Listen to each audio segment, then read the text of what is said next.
Outstanding. Yeah. Yeah, that was a lot, man. I actually took a few notes there, and I'm glad you said that because a lot of people who are trading crypto are looking at the weekly chart, or they're looking at the monthly chart, or the year. It may not ever drop there. And the space moves so fast. I'm glad you said that you should switch over Yep. to the hour. At the most, Yeah. maybe 3 or 4 hours, because it Four it hours, nice. yeah, it just moves Yeah. so fast. Like you can miss something. Like we saw over the weekend, Dogecoin get down to 25, and it was like, whoa. If you look at the weekly chart, it's just like you're gonna miss that. You know what I Yeah. mean? The buy signal might not be there for you. So I'm glad you said that. Thank And you. then that RSI little piece that you threw in, even though you didn't like it, that 95 to 5, whew, that's pretty good. So that's the spread of overbought to oversold. So a lot of people are like, what Uh-huh. does that mean? Overbought to oversold. So the 95 would be obviously overbought, and the 5 would be oversold. So those are good places to get into companies. I was Uh-huh. doing that's pretty tough, man. I was doing 80-20. If it hit that 20 line, I'm like, all right, this is a good spot to get in. Imagine hit that 5 though. If it hit the 5, now that's super. Yeah. Load the boat. And then shout out to everybody in Red Panda. Also, too, when you got I don't want you guys to look at volume, but if you do, you should probably put Fibonacci retracements over the volume so you can see when there's peak cycles and bust cycles in the volume as well. That'll also give you an indication to buy. But That's what do I know?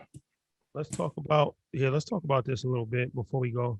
Um, My guy ready to skedaddle right now. nah, Where you going, Santa Monica? show's over, ladies and gentlemen. Hey, let's wrap it up. Guys, John Henry Thursday. Pull the car up. I know, right? So Dogecoin. Let's just talk about this a little bit because it's the elephant in the room. I'm glad you spoke about it during your presentation, and we're gonna talk about Safe Moon also. Oh yeah. So all right, this Dogecoin situation unavoidable at this point. It is quickly becoming bigger and bigger. It seems like every day. It's passing multi-billion-dollar companies every day. Top 10 crypto market cap. Number 5. Yep. Okay. So we spoke about what's the reason it's going? We spoke about Doge a couple months ago. Yeah. Got a clip on it on YouTube. So let's revisit this conversation for all the people that say you don't talk about Dogecoin. So all right. How do we feel about Dogecoin? Can we first say congratulations to the people who have made money? Congratulations. Yeah, I'm proud of y'all. That's one thing. That's one thing. Like people is weird. Like it's like you're not gonna build your brand off talking shit about us. Well, it's not even. It's like sometimes people will be like they'll make money and then be like, anybody that didn't get in Doge, y'all just hate. I'm never gonna be mad at somebody for making money. We created the platform. As long as it's legal. Yeah. We created the platform for people to make money. So I respect everything. I respect anything that you're going to do to make money as long as it's legal. You're not screwing nobody over. So kudos to everybody out there that's made money on Doge.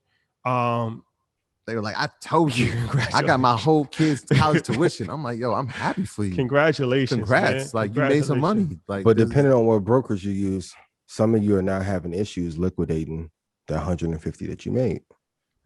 They chopping your Wi-Fi up a little bit, Ian. But we'll make it work. Okay, so Dogecoin. It started off as a joke. Everybody knows. Well, maybe everybody doesn't know the story, but the Dogecoin actually started off as a joke. And it actually had a run even like years ago. I remember in 2018, something like that. They were talking about Doge, and they were saying it was a joke, and it was like doing well at that time relative to how it actually debuted. So Dogecoin is not new. Dogecoin has actually had runs before. It's just that this is like the bigger run, and the biggest. You know, you obviously got Elon Musk for some reason that's fascinated with Doge. It's interesting to see what his fascination with Doge is. But that's actually helped a lot, obviously. So the thing about the crypto space is that there's still a lot of coins that really have no use case, including Bitcoin. Shout out to Hill Harper. We met with him yesterday. We said that. So yeah, that's dope. We said that last week and we actually met him yesterday. Yeah, shout out to Hill. Oh, we're working on something big too, Ian. So I'll let you know. We're gonna call you after this. So we was talking yesterday and I'm like, well, because he's an enthusiast for Bitcoin. And I'm like, Bitcoin really doesn't. I'm invested in Bitcoin myself. And I said, but Bitcoin doesn't really have any use case. He said, well, gold doesn't have any use case. If you really think about it, what's the use case for gold outside of wearing it as jewelry? It's a store of value. It's somewhere to put money instead of, fiat currency. And I said, yeah, you're right. If you think about it like that. So it was like, as far as I say that to say, Dogecoin, from my understanding, doesn't really have a use case at all. But something doesn't need a use case to go up in value. Even art. Yeah. You can make the same comparison about art. Yeah. So could it potentially keep going up? Of course, because human emotion and the markets move. However, people, we see this with GameStop. Whatever people want, if enough people want it to go up, it's going to continue to go up. The problem with this, and the same thing with SafeMoon. Once again, SafeMoon, if you're making money on it, congratulations. But I think we have to have a certain level when you're talking about things. You have to be cautious because you don't want to lead sheep to the slaughterhouse. Yeah. And at least me personally, I never want to be responsible for somebody losing their life savings or losing their money just because I'm just promoting on something that doesn't really have any usage. SafeMoon was just created 3 months ago, has really no use case. And it's like, okay, it's going up. So cool. Like, you know what I'm saying? But if SafeMoon went away tomorrow, would the world change? Would anything be affected? So what I'm saying by this is just be intelligent. Investing isn't gambling, but it can become synonymous with gambling when you apply gambling principles. Yeah. And when you just invest in something just because it's going up, that's not really the best way to go about it. But you can make money doing that. But I'm just not comfortable promoting something like that because I can't justify, other than saying it's going up right now, I can't justify rationale why it's going up. Yeah, I think and Ian, I think you said this, and I'm sure you have. There's a difference between an investment and a trade. Yeah, it's a great trade. Right, so it's a great trade, right? If you can put money in something and it goes 2,000% in 2 months, that's a great trade. Is it a great investment? I don't think so, right? And that's why we won't say that, hey, you should go after that. We're saying if you're making money, great. Make sure you know your exit points. But the thing with the difference between Bitcoin, which we said has no purpose really, right? We don't have a fundamental use for it. And Dogecoin, which also has no fundamental use, is that Bitcoin has a limited supply. And so Dogecoin has no limited supply. It's 129 billion coins. Even Ethereum doesn't have a limited supply though. It has a usage though, right? So that it changes. There's a use case for it. Yeah. And then also too, like, yeah, go ahead. Now I was gonna say, so it's 5, they have 129 billion coins. They're producing 5 billion every year. And what's the purpose of it? Right. So it's tough for me to really invest in something I don't really understand. And so if people are making money, great. I'm just on the sideline thinking, okay, well, hopefully people don't get burned. And if they make money, they'll take it out and hopefully do the right thing with it. Invest in something that they get fundamental understanding of. Yeah. Can we tell the truth about what's going on? Go ahead. I mean, look, man, most people that are in the investing industry, there are some that are great. And we talked about them before. Ackman, Simons, Howard Marks, AQ Capital. There's a few that are like legendarily amazing in terms of performance. So when the Winklevoss twins got pushed out of Facebook because they got robbed by Zuckerberg, they were the one who started to push for Bitcoin. And they're the one who got everyone involved on the institutional side. Then it got discovered that the hedge funds were not working as hard as everyone thinks. And everyone's like, hey, if I'm getting better returns, why turn my money over to them?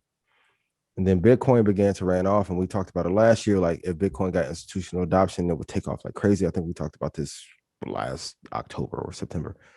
And now that the gains are there, everyone's trying to run up to offset the losses, and they are trying to keep themselves from losing clients.